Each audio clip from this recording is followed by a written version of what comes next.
সম্মানিত দর্শক, আসসালামু আলাইকুম। আমরা একই জায়গায় আপনার অনেকগুলো আঙ্গুরের ডাল থেকে চারা করছি। তো আপনারা যারা এইভাবে চারা করেন, তো আঙ্গুরের চারা এইভাবে যে আপনারা দেখেন যে এখানে অনেকগুলো আপনার ডাল আমরা পুঁতে দিছি। যারা আমার ভিডিও কন্টিনিউ দেখেন আপনারা বলতে পারবেন। তো আমরা এই চারাগুলো কীভাবে আলাদা করব এবং কিভাবে আমরা এই চারাগুলো আলাদা করে প্রস্তুত করব, সম্পূর্ণ প্রস্তুত হবে। আর গাছগুলো কিন্তু আপনারা এই যে দেখেন শিকড় হয়ে গেছে অলরেডি, সবগুলো শিকড় হয়ে গেছে, এগুলিও শিকড় হয়েছে। এই যে দেখেন নিচে কিন্তু শিকড় বের হয়ে গেছে। তো এখন আমরা এই গাছগুলো কিভাবে আলাদা করব এবং কিভাবে রোপণ করব। মাশাআল্লাহ, আলহামদুলিল্লাহ, আমরা অনেকগুলো আঙ্গুরের চারা পাইছি। দেখেন আপনারা, আমার এই যে নিজের ডাল থেকে করা এই চারাগুলো আলহামদুলিল্লাহ। এখন আমরা কিভাবে আলাদা করব দেখেন। এটা হচ্ছে আমাদের বাজারে পলিথিন, এটা যে বাজার থেকে যে পলিথিন আসে, পলিথিন থেকে আমি এটা নিজে ঘরে জড়িয়ে নিয়েছি। ভাই ভিডিও বড় হয়ে যাবে, আমি আপনাদেরকে টেনে দেখাইতেছি।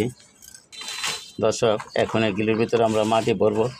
তো ভিডিও তো ভাই অনেক বড় হয়ে যায়, সেই জন্য আমি একটু টেনে দেখাইতেছি, আপনারা কিছু মনে করবেন না।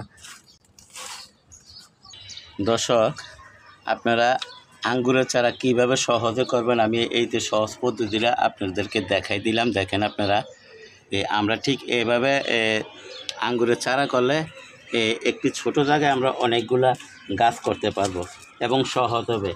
এবং আমি যে চারাগুলো করছি এখানে কিন্তু আমরা কোনো হরমোন ব্যবহার করি নাই। যারা আমার ভিডিও কন্টিনিউ দেখেন, ঠিক আপনারা বলতে পারবেন যে আমি কোনো হরমোন ছাড়াই এই গাছগুলো করছি।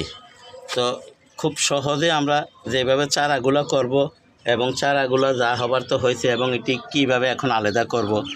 আর এই কৌশল যদি অবলম্বন করে আপনারা চারা করেন, তাহলে আপনাদের চারা ইনশাল্লাহ স্বয়ংসম্পূর্ণ হবে। আপনারা দেখেন, যেগুলি হয় নাই ওইগুলিও হবে। কিন্তু ভাই আমি এখন আলাদা করে লাইতেছি, আমি তাদেরকে দেবো বলছি, ওনারা আমারে পাগল বানাই লাইতেছে, আঙ্গুর গাছ দেন না কা। এই জন্য এই যে দেখেন, কোনোটার ভিতরে 2-1টা হয়েছে, কোনোটার ভিতরে অনেক বেশি হয়ে গেছে।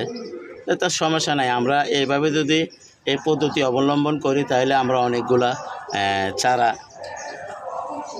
একসাথে করতে পারবো। এই যে দেখেন, আলহামদুলিল্লাহ, এই যে দেখেন, আলহামদুলিল্লাহ।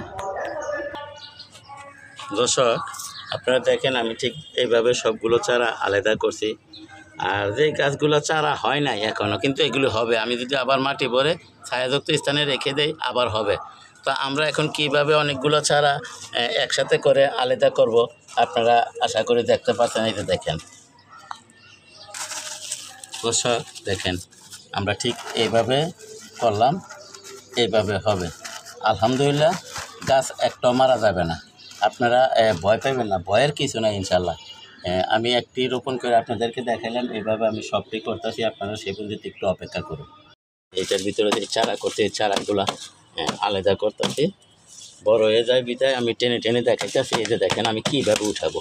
এই যে আগের 4টা দিক একবারে ফুসফুসা বানিয়ে ফেলাবো, একবারে নর্মাল বানিয়ে ফেলাবো, যাতে টান দিলে উঠে যায়। এই যে এখন টান দিলে আলহামদুলিল্লাহ গাছগুলো উঠে যাবে। দেখেন আপনারা,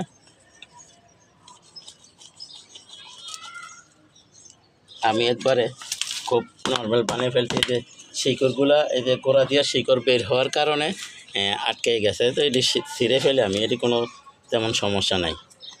তো আশা করি আপনারা বুঝতে পারছেন বিষয়টা। আমরা খুব সহজে আঙ্গুরের চারা একসাথে করার জন্য আমরা ঠিক এইভাবে করব। এই যে দেখেন, আলহামদুলিল্লাহ, দেখেন আপনারা, দেখেন আলহামদুলিল্লাহ, দেখেন আপনারা, দেখেন কি পরিমাণ শিকড় হয়েছে, বলার বাহিরে। আপনারা একটু দেখেন, এই যে দেখেন, এখানে আপনার সবগুলো ডাল থেকে চারা হয়েছে আলহামদুলিল্লাহ। তো আপনারা খুব সহজে আঙ্গুরের ডাল থেকে চারা করার নিয়মগুলো আশা করি পেয়ে গেলেন। কেননা আমরা যদি একটা করে ডাল আলাদা করে রোপণ করতে যাই, তাহলে আপনার অনেকগুলো জায়গার প্রয়োজন। তাই আমাদের যাদের জায়গা কম, আমরা ঠিক এইভাবে অনেকগুলো চারা করতে পারবো। এই যে দেখেন, এই ডালটা আপনার শিকড় তেমন হয় না, কিন্তু গাছ হয়েছে, মরবে না ইনশাল্লাহ। এই যে দেখেন, এরকম অনেক আছে। তো ধৈর্য সহকারে আমার ভিডিওগুলো দেখেন আপনারা, ইনশাল্লাহ আপনাদের উপকার হবে। আপনারা একটু টেনে টেনে দেখাইতেছি ভাই, আপনারা কিছু মনে করবেন না। সব দেখেন আপনারা, মাশাল্লাহ গাছ কিন্তু অনেক বড় হয়ে গেছে। দেখেন আপনারা, এই যে দেখেন আলহামদুলিল্লাহ। আমি এটা এইখানে রোপণ করলাম। আমি ইচ্ছা করলে শিকড়গুলো কেটে ফেলতে পারি, এখনও যদি শিকড়গুলো কাটি কিন্তু গাছ মারা যাবে না। তো যেহেতু প্রচুর তাপ, সেই জন্য আমি শিকড়গুলো কাটলাম না। আপনারা একটু ধৈর্য সহকারে আমার ভিডিওগুলো দেখেন, ইনশাল্লাহ আপনাদের উপকার হবে। এই যে দেখেন আমরা কীভাবে চারা আলাদা করব, আর এইভাবে আমরা যদি একই সাথে অনেকগুলো গাছ রোপণ করি তাহলে আমাদের গাছ অনেক ভালো হবে।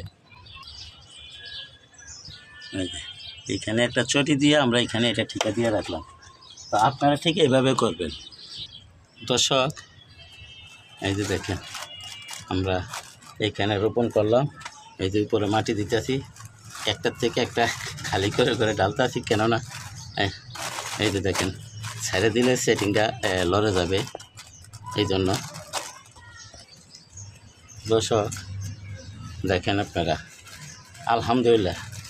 তা আপনারা যারা সহজে আঙ্গুর গাছের চারা করতে চান, যে আমাদের জায়গা কম, কিভাবে আমরা অনেকগুলো চারা করব, ঠিক এইভাবে করবেন আপনারা। কিন্তু আমি কোনো রকম সার ব্যবহার করি নাই। এইটা এখন শুধু আমরা পানি দেব, এই যে এখন শুধু আমরা পানি দিয়ে দেব, আর কোনো কিছুই দেব না ভাই। এই যে আলহামদুলিল্লাহ হয়ে গেছে। আপনারা একটু ধৈর্য সহকারে আমার ভিডিওটা দেখেন, আপনাদের উপকার হবে।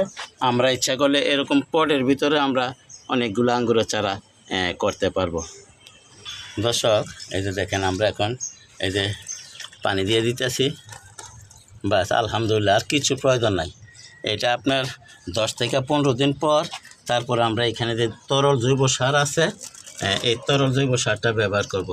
আর আপনারা জানেন আমি বেশিরভাগই আপনার তরল জৈব সার ব্যবহার করি, রাসায়নিক সার আমি পারতে কোনো গাছে ব্যবহার করি না, কেননা রাসায়নিক সারে অনেক ঝামেলা আছে। ইচ্ছা করলে আপনি ব্যবহার করবেন, তা কিন্তু হবে না। একটু বেশি হলে গাছ মারা যাবে, কম হলে তো তেমন কোনো সমস্যা নেই, মানে উপকার হবে না, কিন্তু বেশি হলে গাছ মারা যাবে। তো আমি এইভাবে সবগুলা গাছকে বারবার পানি দিয়ে ভিজিয়ে দিতেছি।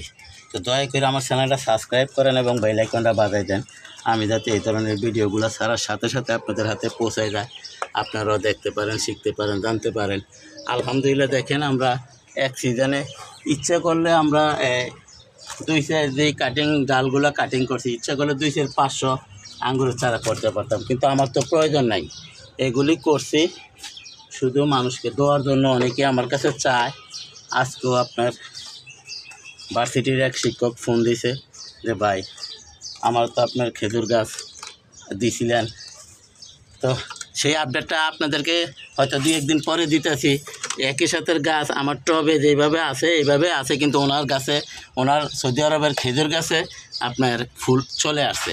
তার মানে আমার যে বিসি থেকে যেই খেজুর গাছটা করছি তার সাথে গাছটা আমার কাছে এখনও আছে, কিন্তু ওনার যে মাটিতে নিয়ে রোপণ করার পরে ওনার গাছে ফুল চলে আসছে। তো আমি বলছি আপনি একটু ভিডিও করে আমাকে পাঠান, তো ইনশাল্লাহ উনি আজকে বা কালকে আমাকে ওই ভিডিওটা দেবো, আমি আপনাদেরকে শেয়ার করে দেবো, আপনারা দেখবেন। সেই জন্য বলছি দয়া করে আমার চ্যানেলটা সাবস্ক্রাইব করে আমার পাশে থাকুন এবং বেল আইকনটা বাজায় দেন, আমি যাতে ভিডিওটা ছাড়ার সাথে সাথে আপনাদের হাতে পৌঁছায় যায়। তা আশা করি বিষয়টা বুঝতে পারছেন। তো সবাইকে ধন্যবাদ জানিয়ে আজকের মতো এখানে রাখি। আসসালামু আলাইকুম ওয়া রাহমাতুল্লাহি ওয়া বারাকাতুহু।